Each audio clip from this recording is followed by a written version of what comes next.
ஆண்டவரும் இரட்சகருமான இயேசு கிறிஸ்துவின் ஈடு இணையற்ற நாமத்தில் அன்றன்றுள்ள அப்பம் வாசகர்களுக்கு எங்கள் அன்பின் வாழ்த்துக்கள். 2025 ஆண்டு ஜூன் மாதம் 1ஆம் தேதி ஞாயிற்றுக்கிழமைக்குரிய தின தியானம். இன்றைய தலைப்பு சுகந்த வாசனை. ஆதியாகமம் 8:21 சொல்லுகிறது, சுகந்த வாசனையை கர்த்தர் முகர்ந்தார். அப்பொழுது கர்த்தர், இனி நான் மனுஷன் நிமித்தம் பூமியை சபிப்பதில்லை என்றார். ஜலப்பிரளயத்து அழிவின் முடிவிலே ஜலம் வற்றி நோவா பேழையை விட்டு வெளியே வந்தபோது அவர் செய்த முதல் காரியம் கர்த்தருக்கென்று பலிபீடத்தை கட்டி பலி செலுத்தி ஆண்டவரை ஆராதித்ததுதான். கர்த்தர் அந்த சுகந்த வாசனையை முகர்ந்தார். அது உலகத்தார் மேலிருந்த கோபத்தை தணித்து அவரை சாந்தப்படுத்தியது. மட்டுமல்ல, அதன் மூலமாக அவர் மனுக்குலத்தோடு உடன்படிக்கை பண்ணி தம்முடைய வானவில்லை மேகத்தின் மேல் வைத்தார். அது கர்த்தருக்கும் பூமிக்கும் உண்டான உடன்படிக்கைக்கு அடையாளமாயிருக்கிறது. அந்த வில் மேகத்தில் தோன்றும் போதெல்லாம், இனி ஜலத்தினால் உலகத்தை அழிக்காதபடி என் உடன்படிக்கையை நினைவு கூறுவேன் என்று கர்த்தர் சொன்னார். ஆதியாகமம் 9ஆம் அதிகாரம் 13-16 வசனம் முடிய. நாம் எல்லோரும் பாவம் செய்து தேவ மகிமையற்றவர்களாகி விட்டதுடன் தேவனுக்கு சத்துருக்களாகிவிட்டோம். வேதம் சொல்கிறது, ரோமர் 5:10, நாம் தேவனுக்கு சத்துருக்களாய் இருக்கையில் அவருடைய குமாரனின் மரணத்தினாலே அவருடனே ஒப்புரவாக்கப்பட்டோமானால், ஒப்புரவாக்கப்பட்ட பின் நாம் அவருடைய ஜீவனாலே ரட்சிக்கப்படுவது அதிக நிச்சயமாமே. நோவாவின் நாட்களிலே வந்த கேடுகள் நம்முடைய நாட்களிலேயும் வந்துவிடக்கூடாது என்பதற்காக இயேசுவானவர் தம்மையே கல்வாரி சிலுவையிலே பலியாக ஒப்புக்கொடுத்தார்.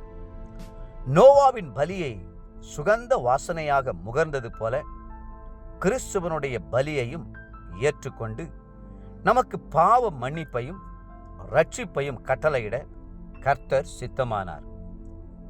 பாவம் செய்த மனுஷன் கர்த்தருக்கு சுகந்த வாசனையாக மாற வேண்டுமானால் கல்வாரி இரட்சகரை நோக்கி பார்த்தே ஆக வேண்டும்.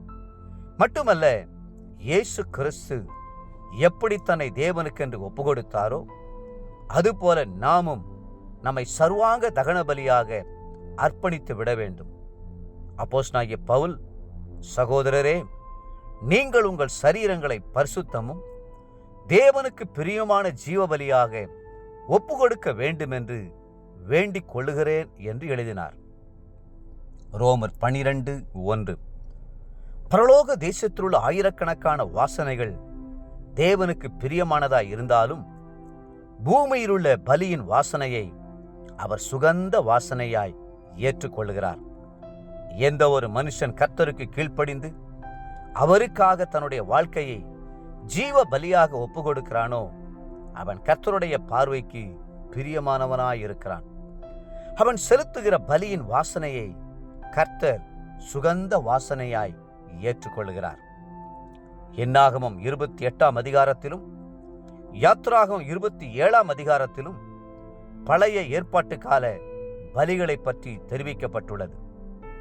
புதிய ஏற்பாட்டு காலத்திலுள்ள நாம் இனி நான் அல்ல, கிறிஸ்துவே என்று பூரணமான தீர்மானத்தோடு நம்மை அர்ப்பணிக்க வேண்டும். தேவ பிள்ளைகளே, இதுவே கர்த்தருக்கு சுகந்த வாசனையாய் இருக்கும். இன்றைய நினைவிற்கு யாத்ராகமம் 29:18. ஆட்டுக்கடா முழுவதையும் பலிபிடத்தின் மேல் தகித்து விடுவாயாக. இது கர்த்தருக்கு செலுத்தும் சர்வாங்க தகன பலி. இது சுகந்த வாசனையும் கர்த்தருக்கு செலுத்தும் தகன பலியுமாய் இருக்கும்.